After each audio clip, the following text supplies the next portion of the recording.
Welcome, everyone. My name is Sharice Liggins, and I am the Economic Development Coordinator for the City of Greenbelt here in Prince George's County, Maryland.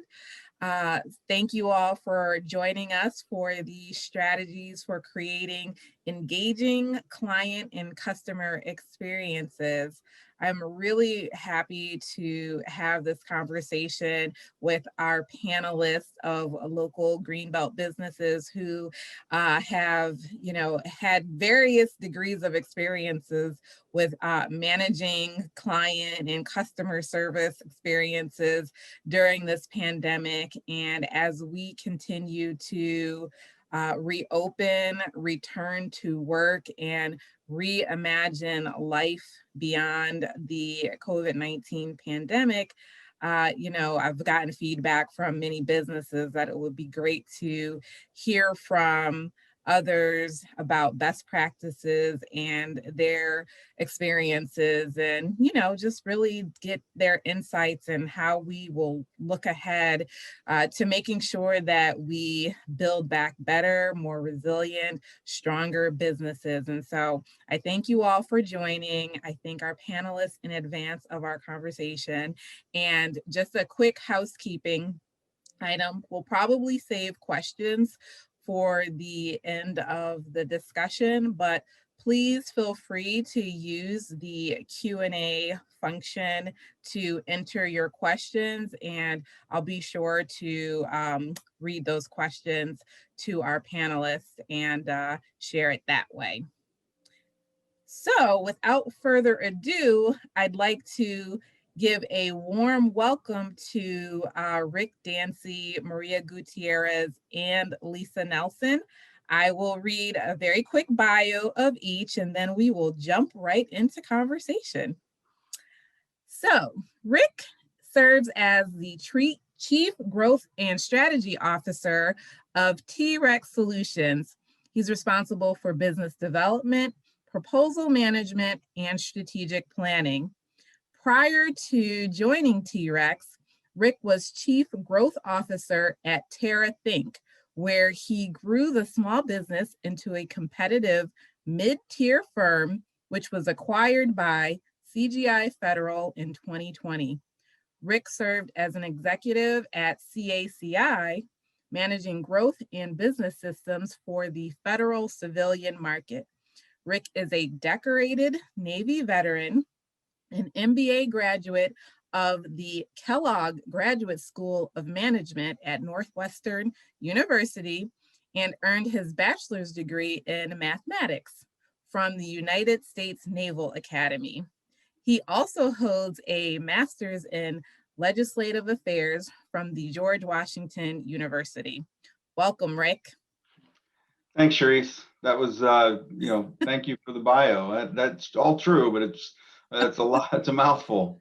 It's very impressive, and thank you so much for your service. Thank you. Maria Gutierrez is the CEO and founder of Wilo, an online dry cleaning service. She also works as Senior Procurement Officer at the University of Maryland. Maria worked in procurement for over 12 years, and in 2016 decided to make a big change and become an entrepreneur. She did not like going to the dry cleaner and wondered what would make her hate it less. A sprinkle of convenience, a dash of technology, and a heaping pile of customer service later, the idea of Wilo was born. She took everything that she would love in a dry cleaning service, and created a dynamic, tech-driven company so that everyone could remove one task from their to-do list and take back their lives, something that I know that we're all looking to do. Welcome, Maria. Thank you very, very much. Lisa Nelson loves combining art with life as the founder of See in Colors, where she leads a team that captures conversations with hand-drawn pictures. By using the power of visuals, Lisa helps organizations save time, make better decisions, and get unstuck during meetings. She has a passion for working with clients in the public health and education sector. Some of her clients include the National Institute of Health, Centers for Disease Control, United States Department of Agriculture, and Crayola. Lisa is a native New Yorker and a graduate of Howard University.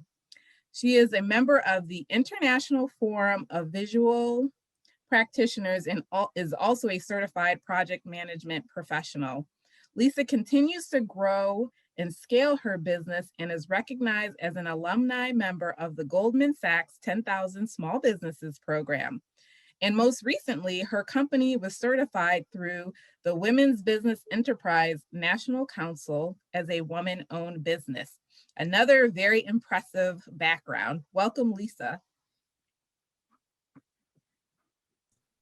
Thank you so much, Sharice. I'm happy to be here and giving a big hello to everyone using the power of visuals. I love that. Well, let's just jump right into it. So, we've heard about your very impressive backgrounds and would love to just learn a little bit more about your companies and also what is an engaging customer or client experience, or what does an engaging customer or client experience mean to you or look like for you? And we're going to get started with Rick. Oh, thank you, Sharice. So on the company side, T-Rex is located right there at 295 in the Beltway, pretty much the heart of Greenbelt. And our operations are really centered around U.S. Census. So our big contract was the census last year. We did the 2020 census in conjunction with our client, Census, U.S. Census Bureau. And if you did your census, there's a good chance you did it online, and that would be the T-Rex solution that did that. Without that solution, the 2020 census probably would not have been able to be done in the history of the country. It would have been the first time it couldn't have been done because COVID would not have allowed for people going door to door. But because we had that solution, it was actually the first ever online census that was done in the country, so in the history of the country. So we're very proud of that. Our folks are dedicated to that mission and dedicated to some of our other clients that I'm sure we'll talk about how to engage them here in a bit. And so that was the company. What else? What was the next question? Since I lost track. So the second part of the question is, what do you define as an engaging client or customer experience? So an engaging client or customer experience, we're in the services sector.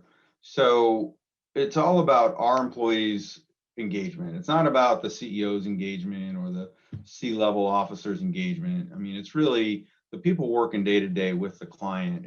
It's about their engagement. So successful engagement on our measure is, how often do our employees meet with those clients, whether it's scheduled meetings or informal meetings. We really want to make sure that our employees are engaging the clients on a regular basis across the board, and not just tactically, I have to talk to you today because of a certain issue. That's just tactical engagement. We want to get to where we're the trusted partner, work our way up that food chain so that the client ends up calling us and we're not always the ones calling them. So success is really measured by how many clients call us. And that stems from employees that they want to continue to work with and engage with. Thank you. I like that. Maria, how about you? Tell us a little bit more about Wilo and what an engaging client or customer experience looks like for you. Well, thank you very much, Sharice. Well, Wilo, it's an online dry cleaning and laundry service. So pretty much we use technology to improve the customer's experience when they do laundry and dry cleaning. We have a website and an app that the customer uses to pick up, to schedule the pickup and delivery. We only do pickups and deliveries, so it was a pretty good business model when COVID started. So we already had that covered, which was really positive for us. So we have been open for a little bit over 2 years. So when the pandemic hit, we were only 1 year open. So imagine how hard that was, and also consider that we are a small company. We are literally a really small company. It's just a family effort. So just considering that all my questions will be coming from there, literally our experience, and doing everything. So for us, customer experience is really the key for everything we do. Of course, we use technology to help us to engage clients, because pretty much we are adding a piece of technology that other companies don't use for this type of services. So that definitely is a big portion. But also, we also do not focus only in providing a good quality when it's about regarding the garments itself, like giving you a pretty neat press suit, for example. That's at the end of the day for us the least of our focus. We try to actually be really engaged with each order that we received. We have an open communication with all our clients. If you have any concerns, questions, we are always available and there for our customers to have a clear understanding of the process, because also Wilo is a new type of business, in the sense of the technology piece also sometimes is unknown for the customer. So for us, having a clear communication is important. And just to finalize and piggyback a little bit on what Rick says about the success is measured by the customers that call you and you don't call them. Definitely, that's something that we have been focusing also on. The first year for us was more like a pushing, trying to get the word of our business out.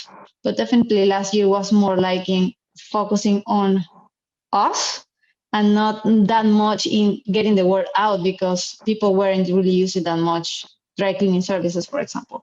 And it turns out that we finally are getting to the point where customers are more reaching out to us than us to them. So definitely that would be awesome. Great. Thank you for that.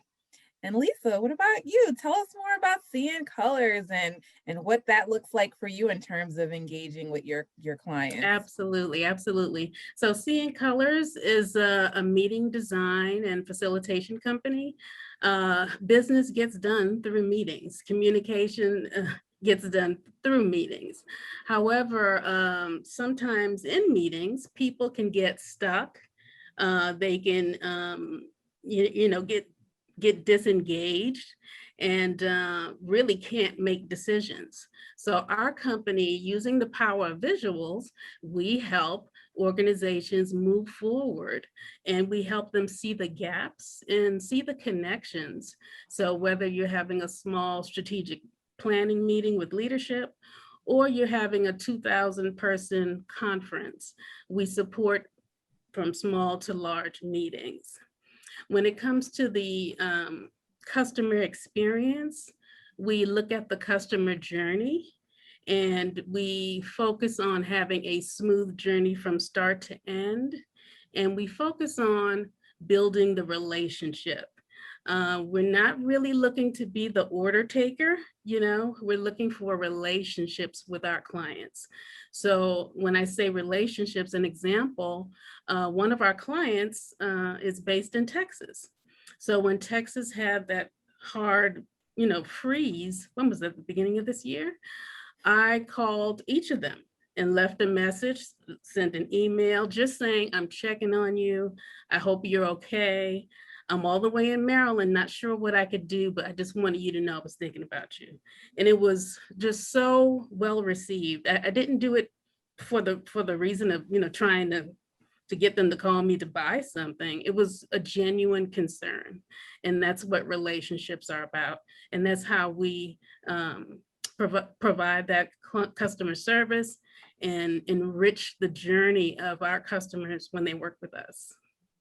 Thank you. Absolutely. I'm hearing words like, relationships are what's important, and having people calling you, you want to be in a position where you've built your products and your services in a way that is really generating that demand, where you're not always going out and, I think, like Maria said, pushing and pushing to get people to try out your services. So thank you all for sharing that.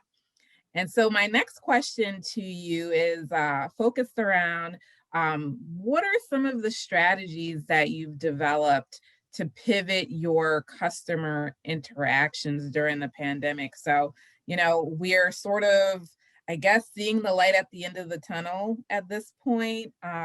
We've spent the past year, some of us working completely remotely, quasi remotely, working with our customers, maybe remotely. And so, what were some strategies that you used to pivot your business to be able to reach your customers? And I will start with you, Lisa. Okay, wonderful. One of the key attributes that our company has and what we focus on, one of our core values, and that is listening. When you listen, you will find opportunities. You will also find feedback that you can use to improve your own services. So when the pandemic hit, just like everyone else, it was quite a mess. To be completely honest, it was quite a mess. We had a lot of events and meetings on the books. We were scheduled to go to South by Southwest to support very large event in Texas. And everything shut down, and it was just unbelievable. So during that time, I focused and listened. I had the opportunity to be in so many meetings that I normally would not have because they were virtual. And people were really yearning for connection. They were all talking through, what are we going to do? Should we cancel? And I was on meetings with event planners, association executives, training and development. And I just continued to listen, listen, listen. During that listening, I realized that the need for meeting facilitation was really strong. So you can have a meeting host, but that doesn't mean it's going to be facilitated and facilitated well so that participants can feel heard, so that you move toward the outcomes and that you don't repeat the same meeting over and over. I mean, we've all been in those meetings where we think, didn't we talk about this the last time? Oh, this sounds so familiar. Oh, or so-and-so is still talking. They're the one that talks the loudest. Oh, well, you know. And those are the fundamentals that meeting facilitators can bring so that everyone's voice is heard, no one person dominates, and unique ideas can come up so that your organization can move forward. So meeting facilitation was one of the key things that we added as a service as a result of the pandemic and us listening and the desire to really serve our customers. Yeah, thank you. I mean, we probably are all zoomed out by now. We've had so many meetings, so probably I've been on meetings where we've needed some facilitation. Yeah. So that's really interesting. What about you, Rick? How did T-Rex pivot during this Sure. time? So, we were very geographically dispersed because we were doing census throughout the United States. So we were already doing a lot of Zoom meetings. Actually, they use Skype in census. They've since moved off of Skype, but we were already doing those things. What we needed to do was make sure our employees weren't going to miss a beat. Because if our employees missed a beat, then the client thought we weren't up to snuff and may not enjoy the experience with us as much. So, we sent our employees PPE kits. We held virtual lunches where we actually send food to their house. We would make sure that the managers would do skip level reviews on a more frequent basis. Skip level is where it's not just their direct report, but their direct reports you're meeting with, so that the employees felt safe, they felt taken care of, and we made sure all the IT systems were as seamless as possible. There's always glitches, but we pretty much transitioned almost seamlessly to boom, we're all of a sudden in meetings. And then as Lisa was saying, the meetings is a whole different dynamic that took us a while to get in sync with what that meant, because you could literally go click, click, I'm in another meeting, click, click, I'm in another meeting. And you know how exhausting that can be, especially over the whole year. So we started to make sure that we were leaving gaps and times that were blocked off for our team, so they wouldn't just be click click meeting for 8 hours, and they could go take a walk or whatever they wanted to do, so that they weren't exhausted, literally exhausted by 5 o'clock. So and some of those things came out of our competition we had between our teams. Competition's maybe a strong word. We gave awards for people who came up with innovative ideas on how to make our team stronger, because we believe our engagement with the client is through our employees. So if our employees feel strong and backed and supported, we think that transcends over to the client. And we think it worked, and we got lots of interesting ideas. The sending lunches out and putting gaps in the day all came out of the innovative ideas from our employee base. Yeah, that's great. What about you, Maria? Well, when the pandemic hit last year, definitely we were already 1 year open. So it was in a very early and delicate stage of a small business. So of course we panicked at first, but then after we tried to calm down, what we did was first of all evaluate where we were and how to try to get the most out of what we already built at that time. So we reassessed pretty much everything that we were doing at that time. First of all, trying to decrease expenses so we could keep open for as long as we could, because we didn't know for how long the pandemic was going to last. And people were not using dry cleaning, which was our main focus at that time. So it was like, okay, we no clients, nothing pretty much. So the first things that, for example, I cut off was social media. So it's counterintuitive, maybe, that everybody says social media is pretty much everything, and if you don't use it, you are done. Pretty much, I realized after using social media for a year, that wasn't really paying off. I was spending a lot of time, energy, and money into building a social media account, but honestly, who use social media to find a dry cleaners? Like nobody. You use like Google or search engines, but not Instagram or Facebook, to find like, oh, let me go to dry cleaners. So for example, things like that, I cut it off. I was like, no more social media because it's a waste of time after a year of doing it, right? Also, I was like going to all the networking events that I could, and I was like, no more networking events. That's wasting of time too, because pretty much this service is not really needed at that time. So what we did was, okay, what is important to our client? And now that everything will have more the tendency to be pick up and delivery only, less personal contact as possible. So for example, we focus then and develop a better and a stronger website, which is how we communicate with our customer. Trying to, for example, make our website as neat as possible, as professional as possible, something that looks like we are like a huge multinational company when we really are a small one. So we could get more interest from people when they visit our website, for example, so increase traffic.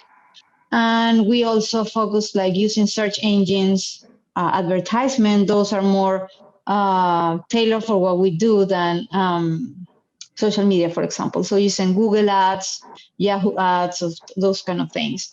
And third, we also evaluated the services we were providing, which was dry cleaning back then. And then we decided to add laundry services because we figure, if people are more staying more at home, they will have more laundry to do. And maybe some people don't even have the interest or the time to do it if they are, in meetings all day long and, you're exhausted and you're using more daily basis clothing. So we added laundry services. And then we figure our majority of laundry customers are senior. So we created Wilo Senior, which is a program dedicated to our senior community, and we offer them 20% discount in all our services. So those were like main strategies that we used. Yeah, thank you for sharing. And my follow-up question was going to be how your clients or your customers responded to these changes, and if you were able to acquire new clients because of that. And so I'll start with you, Maria, since it sounds like you moved from having sort of initially offering dry cleaning only to transitioning to also offering laundry services. So definitely that was a positive change. I think that actually saved our company because, as I mentioned, as we also predicted, maybe more people were going to be more interested in laundry than dry cleaning back then. So that's something that really helped. And we found out that, for example, the senior community, they needed it, and they needed it even before the pandemic, because depending on your situation, maybe it would be difficult for you to even get it done. So that was definitely a pretty good and positive move that we did, and we were kind of planning on doing it anyway, but we were kind of scared, to be honest with you, when we just started. So the pandemic pushed us to move quickly and everything. I think not only to us, to everybody, to adapt and figure everything out as soon as possible.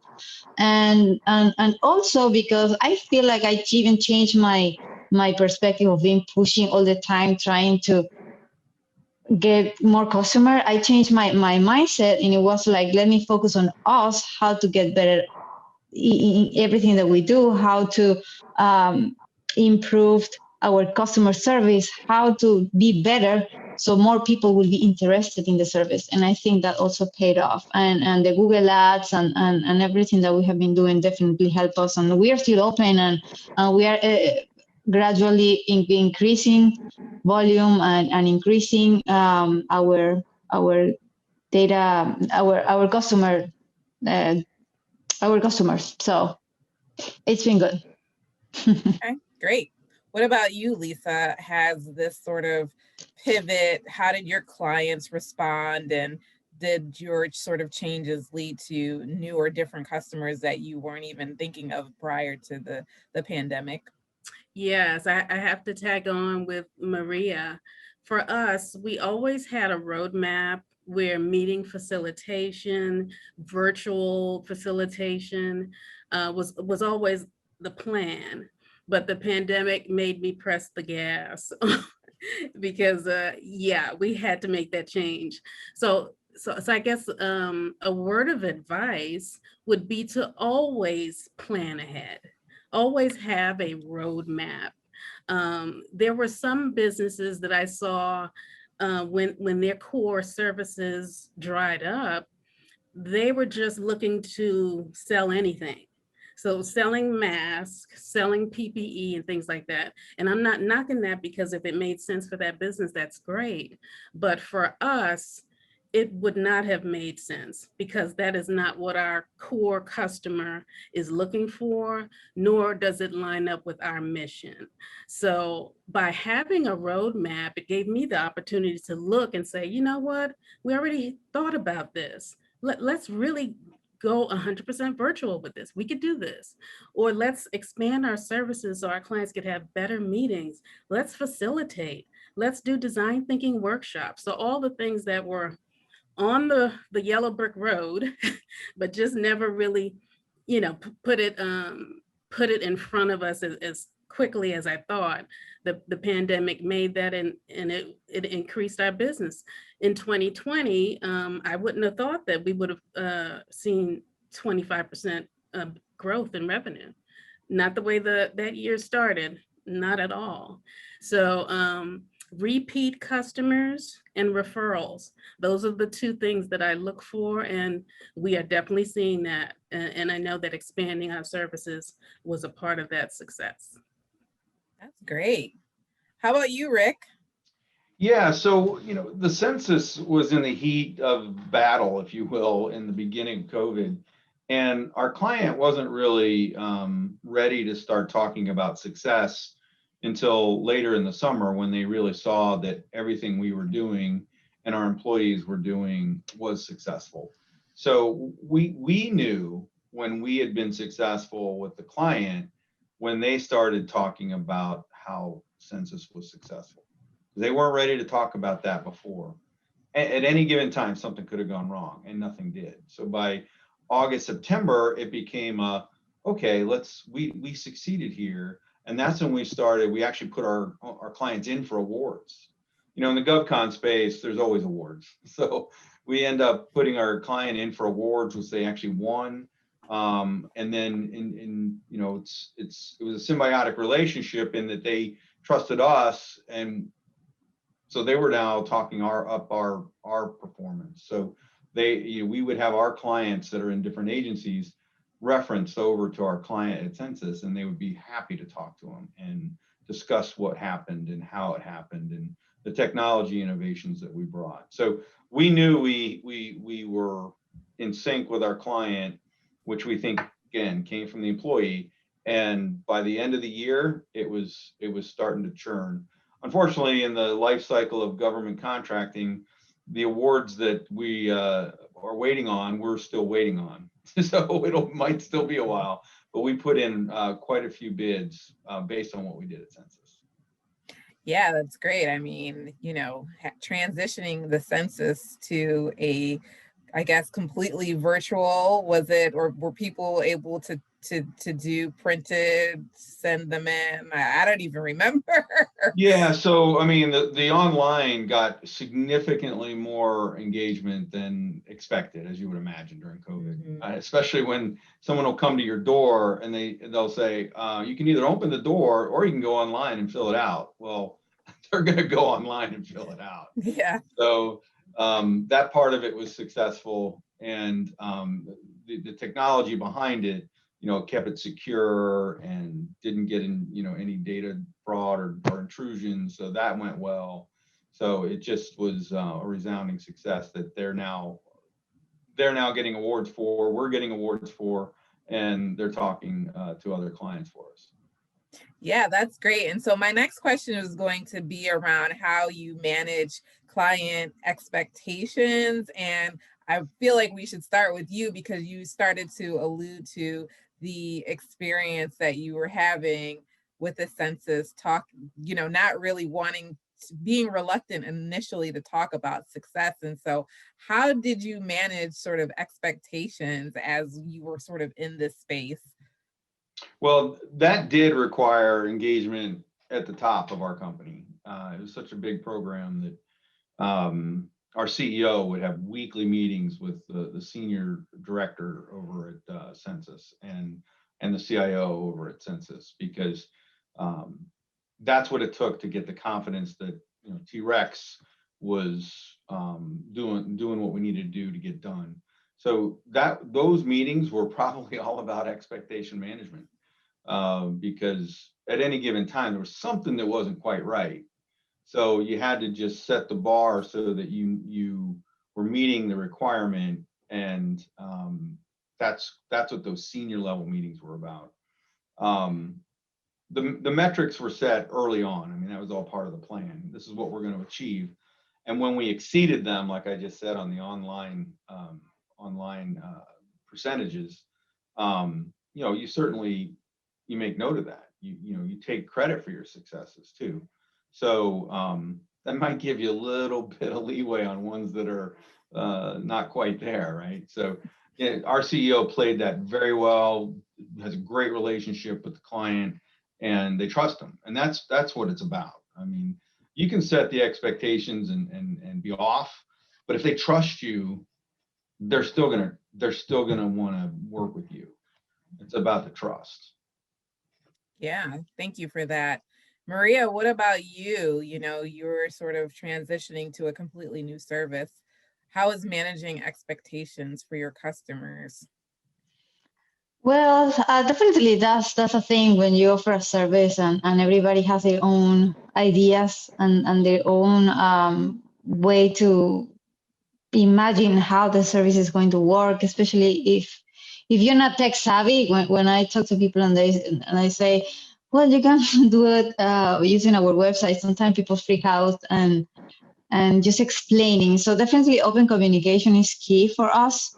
Trying to manage people's expectation by telling them exactly how it works, deadlines, times, how much it costs, and kind of explain everything as easy as possible. Even if I have to repeat myself 20 times, it doesn't matter. Even if people call me, can you repeat again? I didn't get it. It's okay. I answer the phone the 20 times and with a huge smile on my face, I'll always reply and help or send emails or whatever it takes. Um, Also, we have a 100% guarantee service. So if we deliver to you and you didn't like the results of the clothing, that's totally okay. You give us a call again and we will totally pick it up again, wash it and do it way better than we did the first time and return it to you, hoping that the second time it will be up to your expectation and that the client will come back to us. So pretty much, I think communication is pretty much the key, at least for us at this point, um, to manage people's expectations. Absolutely. What about you, Lisa? Yeah, I am a big believer in systems and processes and repeatable processes. So when a process can be repeated, then customers can expect that same process, no matter who on the team delivers it. And that process is from the very first, discovery call all the way down to the delivery and having a debrief after the project is over so that we can go over any lessons learned together. So yeah, being systematic about your service and your offering, I think is really important for setting expectations. Yeah, absolutely. So I'm going to ask one final question before I open it up. It looks like we have some questions that have already come in. So, we are all transitioning again in some way, shape, or form. Some of us are transitioning from working remotely. Some are reopening. Some businesses are reopening. Some businesses are at the point where they're, really trying to figure out what's next for them. And so I guess this question is really about, what were some of the major lessons learned, major takeaways when it came to connecting with your clients that you're sort of taking beyond the pandemic? And so we will start with you, Rick. Yeah, so I moving forward, I mean, we're now considering not even going back to the office because of everything that was successful during the pandemic. And if you start thinking about the cost savings of not having the office space and et cetera, it starts to make a business case that you're less expensive than potentially your competitors, but at a minimum, your clients are going to get a better deal. So, and if they get a better deal, they're going to come back to you. So, all the things we did that we've just discussed over the last half hour or so really allow us to, reconsider the whole business office coming to the office. And we've flat out said to our employee base, an office is a place to meet, not a place to work. That's our mentality moving forward. So we're not exactly sure what that's going to manifest itself in. Some people may need to meet and actually be in person more often, but based on what's happened over the last year, we're not sure that that's the case. Definitely, we have to get in person. Definitely, people want to have that interaction, and we're going through what that means moving forward. But we think. From what we did, we know we can be successful without having to be office space. So that really is the culmination of lessons learned into a whole new paradigm for us. Yeah, I mean, I feel like there's articles coming out left and right about how, employers are really trying to navigate that space, how employees are navigating, whether employees are going to even come back. And it seems like a lot of places are at the very least in this sort of short-term period doing some type of hybrid model where people are coming in a few days a week. And so it will be interesting to see long-term how all of this sort of shakes out for businesses. How about you, Lisa? Yeah, I think it's really important to, I mentioned listening earlier, but always being in a position where you are adding value and your expertise. So I had been working virtually, oh gosh, like 10, 12 years. Even when I was in corporate, I was working from home 2 days a week. So when everyone switched to virtual at the start of the pandemic, I was able to share my expertise being a virtual worker and, giving some suggestions and tips to my clients on how their employees might be feeling or how they can change their management to support their virtual employees. So I'm thinking about the same thing now when it comes to the hybrid model, because we are getting requests to do meetings in person, but we're still getting the virtual too. And both types of meetings are very, very different.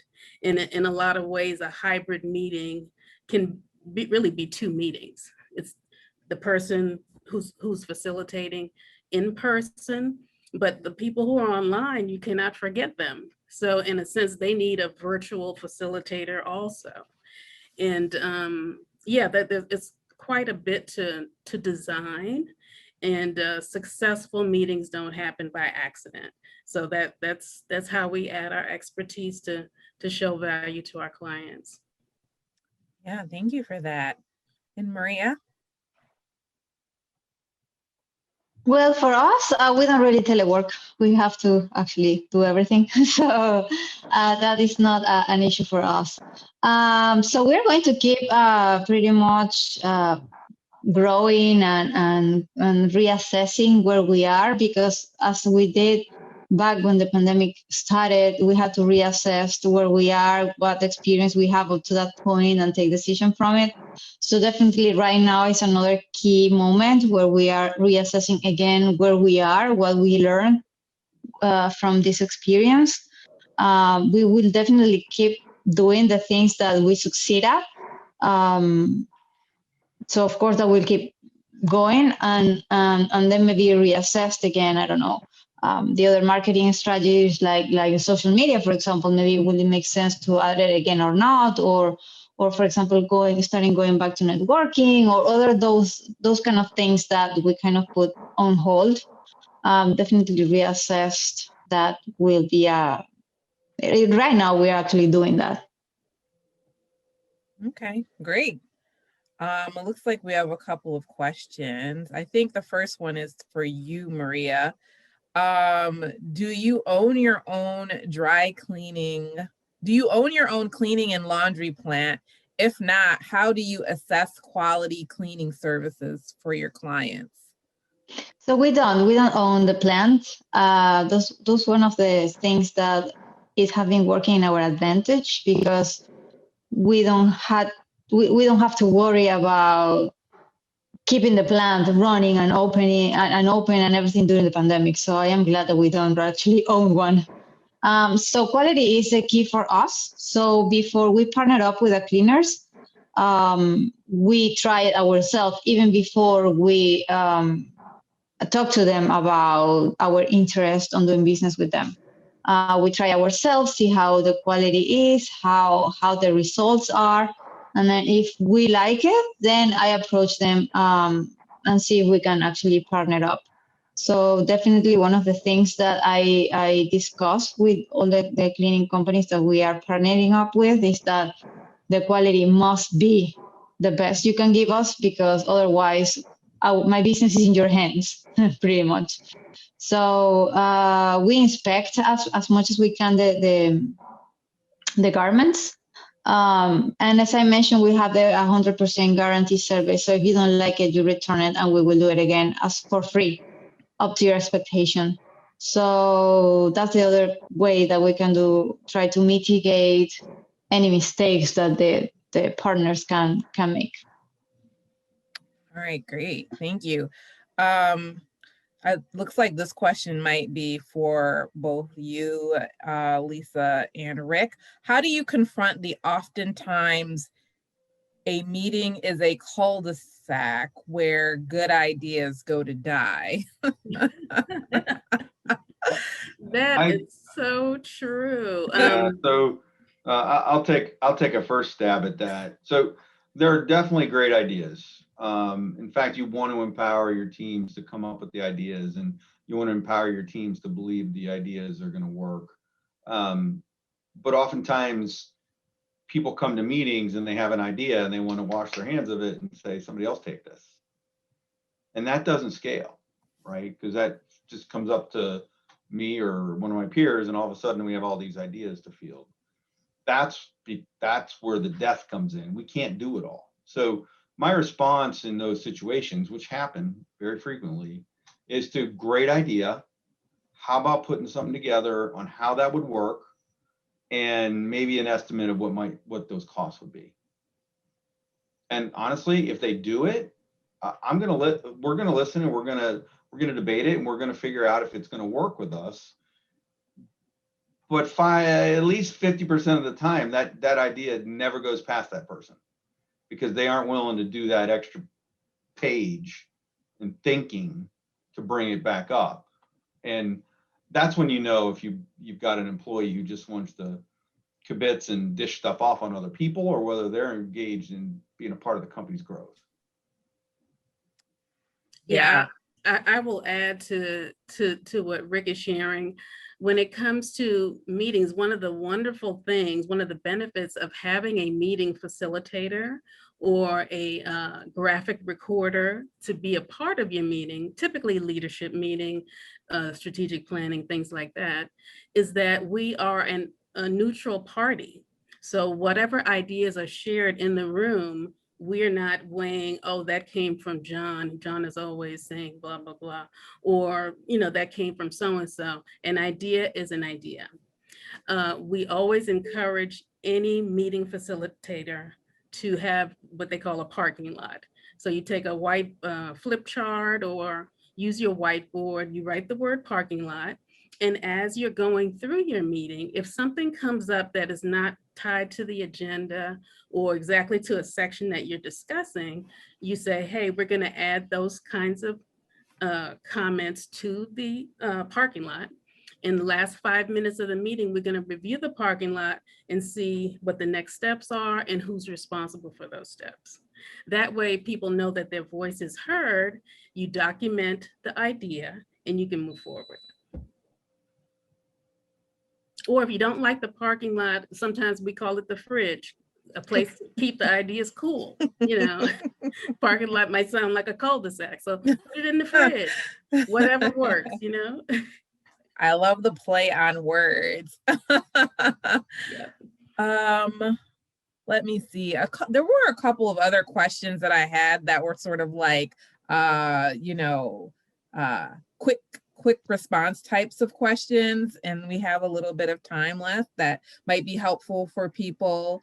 I know Maria mentioned, not really seeing the value of or getting a return on investment on social media, but do any of you use social media and insert any platform, LinkedIn, Facebook, Instagram, TikTok, to engage with your customers in any way?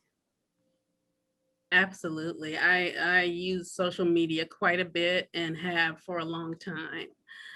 With social media, it might be a little difficult to say yes, because I post on Twitter, I get 3 more people coming to the cleaning service.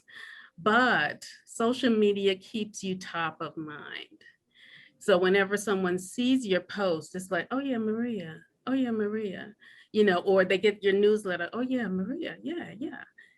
So that's the way I look at it. It keeps you top of mind, not only for customers, but strategic partners who want to see you and your business succeed.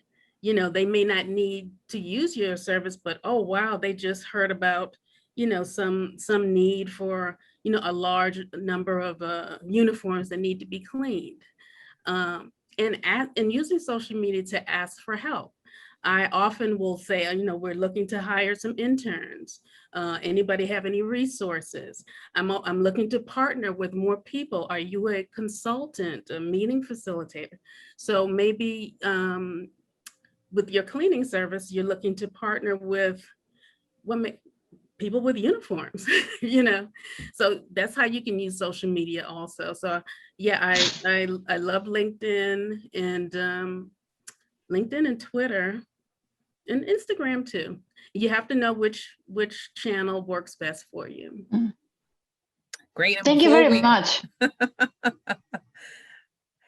Before we go, I'll make sure that you all get to share, whatever contact information, social media that would be helpful for people.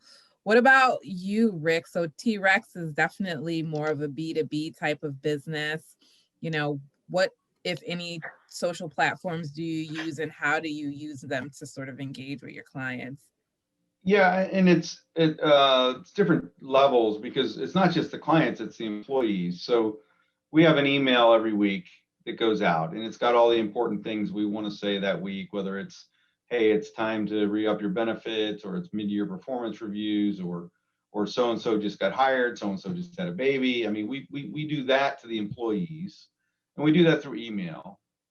And then on the social media side, we have every week we have a lineup of social media posts that we post on LinkedIn. What we try to do is have it mostly our content, whether one of our technologists writes a blog post and we put it on LinkedIn and promote it. Sometimes we end up using our clients' things, something that came out of Census, we'll just share it and repost it as T-Rex. And then we have our monthly newsletter. Our monthly newsletter is kind of an aggregate of everything I just said that summarizes it for an email list of people who've signed up to see our emails. If we have something really important, like an award, we won a contract, or we hired a senior person and we want to promote that person, we'll actually send it to the aggregators out there in the GovCon space. They pick up the news and they have their own daily newswire kind of thing. And we'll end up showing up on their daily newswire, because most people in the industry look at least one of those a day.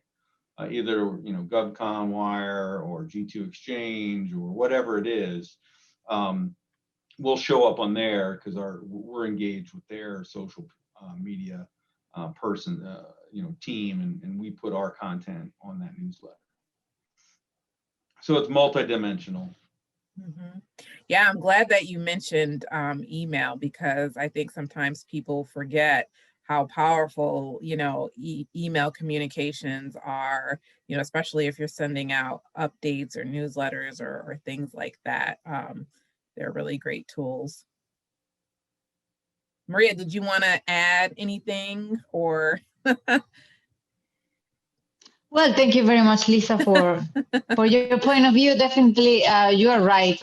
And we are now assessing again where we are now, because things have been changing so fast that you have to be able to adapt as quickly as possible. So definitely, I think last year maybe it didn't make much sense, because actually the dry cleaning business, which was our main focus, pretty much died one day to the other when everybody stayed working from home. But now that things are starting to open back, which I am so happy, we maybe will be considering again starting using more often social media, start moving all our accounts, because we have them all. The thing is, we stopped using them. And then we need to transition back then, and it was really crazy. But now I feel like everything is more settled. So I think social media is a great tool that everybody is using anyway. So use it. That was really good feedback, social media helps keep you top of mind. I feel like you should like put that on a like a little quote or something. You maybe do some type of visual about that. Yes. Yes, absolutely. And I'll just add one thing. What Rick shared that I keep thinking about was how they submitted awards for their clients. So that's another example where on social media, you can reshare, so excited that our client XYZ was, Inc. 5000 or nominated for, what have you award. So you can reshare or at least leave a comment. So you know that you help them get that visibility and build Yeah. the relationship. Yeah, interestingly enough. And I feel like T-Rex is part of the Inc. Is it the Inc. 5000? Yeah, we're probably in there. I I don't know. think you are. I think I saw I know it. we're in the local area. We're in the big Bloomberg government top 200. Oh, wow. We have to find that and make sure we're sharing it with the community. Absolutely. Thank you. I'll have my team send you the awards that we've gotten. Yeah, definitely. Well, thank you all for a great conversation. I really appreciate you sharing your insights and your sort of, how you sort of transition and are transitioning beyond the pandemic. Definitely would love to, continue to leverage your insights and experiences. This was recorded, the webinar was recorded. And so we'll definitely be sharing that across all of our social platforms as well, so that people that weren't able to attend and others get a chance to see this information because it was great. So with that being said, how can people reach you all or your companies to learn more about what you're all doing? And I guess we'll start with Maria. Yes. So our website is www.getwilo.com, GETWilo.com. Also, you can find us in all social platforms as Get Wilo. So pretty much it's easy to remember Get Wilo in everywhere. And yeah, that's it. Awesome. How about you, Lisa? For us, you can find us at seeincolors.com, and it's Seeing Colors on all our social media platforms. And I just put it in the chat, the links to our social media. Okay. Very Awesome. good. I put I answered a question that seemed to be directed just to me, so I answered it in the text, and I put my email in that. So my email is in the chat also. Okay. I think if you go, well, it's on the answered. If you go to Yeah, Q&A, I see it. Q&A, it's on the answered questions, but I can put it in the chat too. And people can feel free to reach out to me if they want to also connect with you all as well. Any parting words on customer engagement or client engagement? Any last phrase or words that people should be mindful of as we sort of build back better into this post-pandemic world? I'll start with you, Maria. Putting you on the Thank spot. you. Yes. Well, I think one of the biggest lessons learned from this is just to trust yourself and trust your instincts. So definitely believe that you can do it, even though your mind sometimes takes you to the worst case scenarios always, and you feel like, okay, this is the end. And then if you believe that inner voice, then you don't act. So pretty much try to ease that inner negative voice and try to just keep going and try to trust your instinct and move forward. That would be my advice from all of this. Thank you so much. How about you, Rick? Yeah, I would second that. I think we've all been through a lot more than we've expected over the last year. And for the most part, I think, we have come out on top as a country. And I know obviously there's some negatives there, but I think we can absorb that and say, you know what, we can make it through anything. And that confidence in where you're headed and that trust in what you're doing is going to take you anywhere. Yeah, absolutely. Lisa, final parting words? Final parting words. My business coach always says, focus wins the race. So stay focused and keep moving forward. Thank you. And thank you to all that attended. We really appreciate your time and sharing your expertise. So thank you. Thank you so much. Thanks, Charisse. Nice to meet you, Alrighty. Marissa. Thank you very much for having us. Yeah. Thank you. Thank you.